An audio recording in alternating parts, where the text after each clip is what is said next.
vil jeg gerne lige lave en forestillelse på min video 1. Så vi går i gang med video 2. Vi fik jo overhovedet ikke tegnet plankekæden færdig. Vi fik lavet en af de vigtige linjer. Det var fra starten til klip, og jeg zoomede ind for at se, om jeg var helt sikker på, at jeg fik ramt punkterne. Og det gjorde jeg, så det var rigtig dejligt. Og det vil så sige, at vi skal også have fat i vores minus 1 linje her. Og det kan, som I kan se, så er minus k minus 1 ligger der, ikke blevet tegnet noget på, og vi har også en, der ligger under stern her, derfor kalder jeg den for stern minus 1. Og men det jeg faktisk gerne vil gøre først, det er at sige, jamen jeg vil gerne have den her linje her, som er min stern til klip, den vil jeg gerne have kopieret, fordi det er den, der giver bredden på min plankekæde. Og da jeg var kigget på materialeoversigten, så kunne jeg jo se, at plankekæden den var 120. Så hvis jeg trykker på den en gang, og så siger offset, så kan jeg få lavet den med 120. Og jeg siger 120, enter, sådan der. Så jeg kan ligesom se, så går den lidt ud over. Det skal jeg lige have væk, så lige for at danne os et overblik, så siger jeg trim, siger TR, og trykker enter, og så kan I se, så går den ud over der, og den går også ud over der, det skal den heller ikke. Så er den ligesom afgrænset, den skal ikke gå over papiret, den skal gå til noget til minus 1 og til min kliplinje. Og det er der, den skal være. Så kan I se, så kan jeg egentlig godt få tegnet. Der er noget her, der ikke er tegnet helt færdigt. Det må jeg lige få gang i, så jeg trykker på min optegning og får tegnet hen til hjørnet og herop til. Og så er den ligesom tegnet. Jeg ved ikke, hvorfor den ikke vil ligge foran. Nå. Men den vil gerne ligge så bagved. Hvis man har problemer med det, så kan man egentlig trykke på den, og så kan man højreklik, og så kan man sige draw order, og så kan man sende to front. Så skulle den gerne ligge så foran. Det vil den stadig ikke. Nej, den er der. Det skal ikke bruge en hel video på det. Det vil sige, nu kan jeg godt lave en line fra min minus 1, stern minus 1, til min k minus 1. Den ligger heroppe.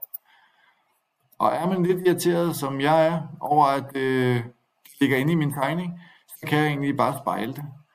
Det er jo en gruppe, og så kan jeg egentlig spejle den med at trykke på den en gang, og så kan jeg sige mirror, og tage fat herop, og så kan jeg køre den rundt, så I kan se, den kører rundt her, og så kan jeg lige gå ned og ramme linjen, og er sikker på, at jeg rammer linjen her. Hvis den vil det vil den gerne, og så trykker jeg. Det vil den faktisk ikke. Ved du hvad, det dropper vi. Det bliver for usikkert. Jeg lader det være. Det er rigtig fint. Det kan vi altid rode med. For lige at se, så kan jeg jo se, min stern er lige pludselig kommet bagved. Så jeg kunne faktisk så godt lige få trimmet den linje, så vi ligesom kan se, at den skal jo være en kort streg. Så jeg trykker lige på TR igen, enter, og så trykker jeg cut, og trykker escape for at komme ud, og så kan jeg gå op, og så kan jeg sige kortstregslinje, ligger her, og trykke line, og lige få lavet en kortstregslinje, der kører herfra og dertil. Så kan I se, at min stern ligger inde bagved. Det er sådan, det ser ud. Og min stadighedslinje er blevet væk. Nå, den må vi lige sætte på igen. Sådan kan det jo gå, når man sidder og tegner frem og tilbage her og laver videoer. Nå, projektionslinjen, og kører min sadelhak ned. Jeg kører den bare helt ned til, så jeg er sikker på, at den er lige, når den siger pop dækkeles der. Sådan der. Så har jeg to linjer herover, der er sadelhak forkant og sadelhak bagkant, og dem vil jeg også gerne have kørt over til mit sadelhak bredde, kan man sige, bagkanten der. Eller, ja, det er jo bredden på den. Så jeg tager min forkant, eller min bagkant, og kører over her. Og popper dækkeles på den. Space, og min forkant, der kører over her. Og da jeg sagde, at det var forkant, så kan jeg jo ligesom godt se, om det er det her, jeg skal bruge. Så jeg kan gå op og sige optegning, line, og så kan jeg lige få den her på her, og her. Og så enter og trim. Fordi jeg skal ikke bruge den der trekant der. Kan I se, så begynder det at danne sig et lille billede af, at der er noget, der ligger bagved her, ligesom sternen også er bagved. Så hvis jeg lige sletter den der, og den der, trykker enter, og så går op og siger kortstregslinje, så begynder vi måske at kunne se, at der er noget, der ligger inde bagved her også. Og det er simpelthen sadelhakket, der ligger bagved, fordi den skal være skrå. Det er altså en kort streg, den vil bare ikke blive kort, fordi den er lidt lille, eller kort. Ja. Godt, så mangler vi lige at slutte klippen af heroppe med fuld optrykken fra kippen her og ned til underpunktet her. Det skal vi faktisk have med over i vores tegning herovre.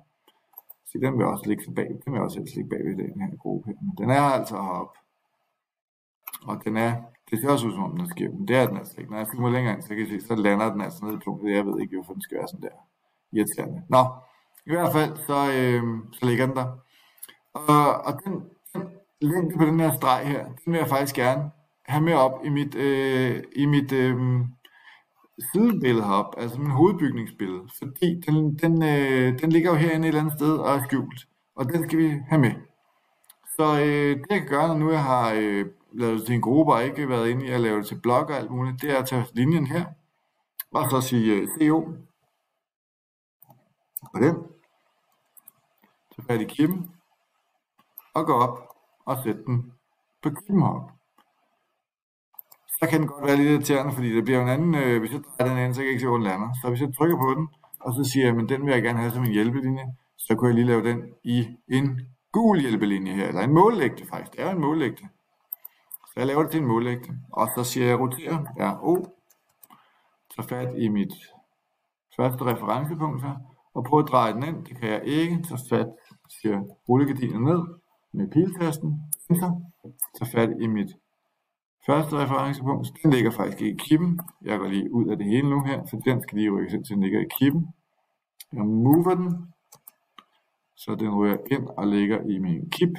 Ellers så bliver det noget rod. Sådan der, så bliver det upræcist, og det er jo noget, vi ikke kan bruge til noget. Så trykker jeg på den igen, der, og så roterer jeg den, og fat i mit første referencepunkt, og tager og trykker piltasten ned til reference. Første referencepunkt, sidste referencepunkt, og drejer den ind, så den ligger på min linje. Og der er det sådan vigtigt, at man lige får taget fat. Og nu kan I se, at vi kan få fat i enden hernede også. Så jeg kan egentlig godt gå op og så få lavet en kortstregslinje derinde bagved. Der ligger der linje. Og så tryk på line. Tryk på line. Yes. Og så lige finde ud af, hvor den er henne. Det er jo ikke midterlinjen. Den må være der, var den samme. Og så kører vi op her, til den siger Papadakis. Har vi Papadakis? Det har vi der. Nej, det... Jo, den siger Papadakis der. Det synes jeg ikke ser 90 grader aktivt ud. Nej. Den er, jeg synes, den skal være der omkring. Det må vi lige måle, om den er på 90 grader. Der ligger en... hvad det hedder, angle måler heroppe. Nu må vi lige se, om det er bare øjet, der snyd, eller det var bare øjet, der snyd. Det er jo dejligt, at den godt kan sige Papadakis. Så var den der. Så ligger derinde bagved. Den skal vi nemlig bruge til vores planbillede, som vi skal til at lave hernede også på et tidspunkt. Men indtil videre, så har vi i hvert fald fået lavet vores plankekæl færdig. Når vi skal digitalopsnøre den, så igen vil jeg sige, jamen sørg for at markere linjerne, vi gerne vil bruge til at, at digitalopsnøre, så skal vi lige have den ud at lægge. Jeg markerer de linjer, jeg skal bruge selvfølgelig, og så må jeg hive den ud, det vil sige den der, og jeg vil egentlig sige, når jeg har gjort det, jamen, så kunne jeg egentlig godt lige gøre den til en gruppe også, det vil sige højre klik og make group, der. Og så kan jeg trykke på hele gruppen, og så kan jeg sige CO. Og tage et punkt, jeg vil nok sige kippen smart. Og få hævet den ud her. Og så kan jeg få lagt den ned. Så nu ligger den herude, marker den. Og så kan jeg sige rotere, RO. Og så fat i kippen, og få lagt den ned. Og hvis ikke jeg kan få fat igen i, at den ikke vil ligge ned, så må jeg tage rullegardinen ned, reference, første referencepunkt, og stjernen er min anden referencepunkt, og så må jeg lægge den op. Sådan der. Så har jeg lagt min plankekæl ned, og så kan jeg begynde at sætte min linje på til digital opsnøring. Det vil jeg faktisk gøre med det, der hedder spor. Og det er jo at fortsætte linjerne ud, så man kan se dem. Når det er, jeg skal skære mit træ, så når jeg lægger mit træ ovenpå her, lige være sikker på, at den fanger linjen. Ja. Det var nok dernede, tror jeg. Lige være sikker på, at den fanger linjen her, så man er sikker på, at man får tegnet ned, og ikke får tegnet skævt ud over, at den går i en anden grad, som er helt random. Det kan vi altså ikke bruge til noget. Og igen her. Og der kan man også se, at de skal være parallelle. Det kan man ligesom fortælle den. Der er paralleltegl på, der er det hele på lige nu. Den er rigtig god. Den er der. Og så får vi tegnet den bagud også her.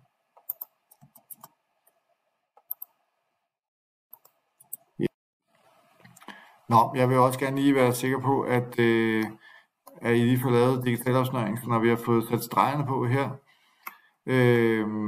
så kan vi lige gå over i en arbejdstegning her.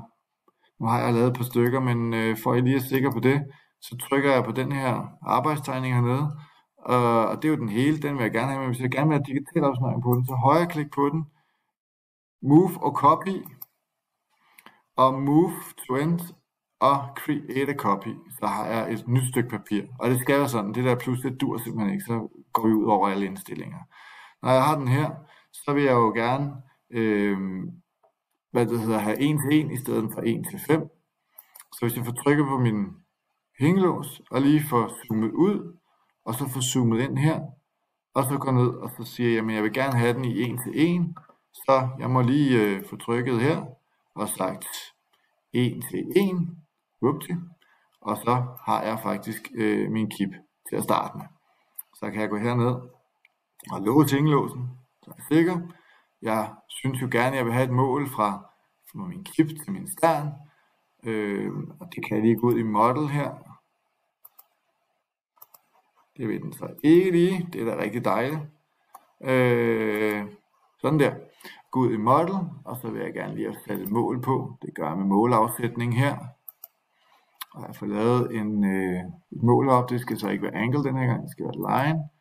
Og det er fra min kip til min stern. Det er faktisk ikke engang kip, det er minus stern, kippen. Nej, det er kippen, og så det her til min stern.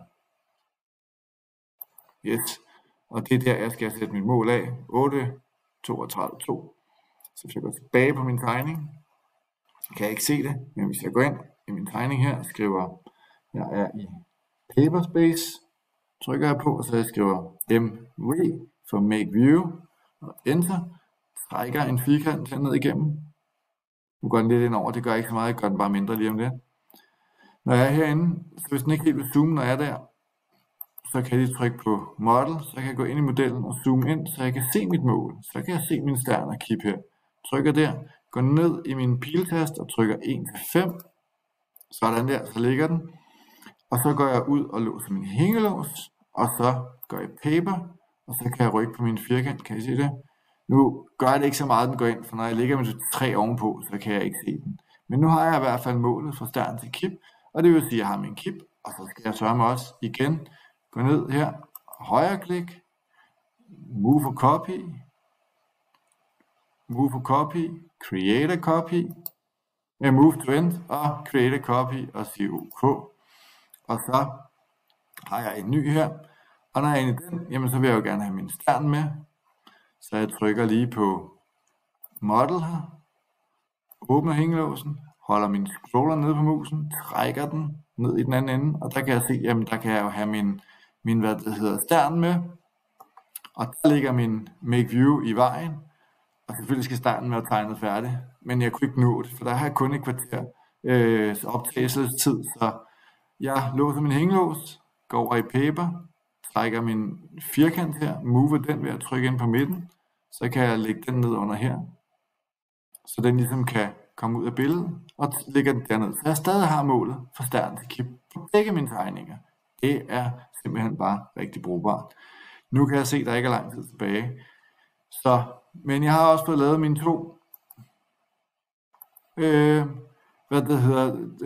mine to papirer. Hvis jeg gerne lige vil sige, at jeg vil gerne have den kaldt til, at det er sternen, så går jeg op på Rename, og så skriver jeg her, at det er stern plankekilde.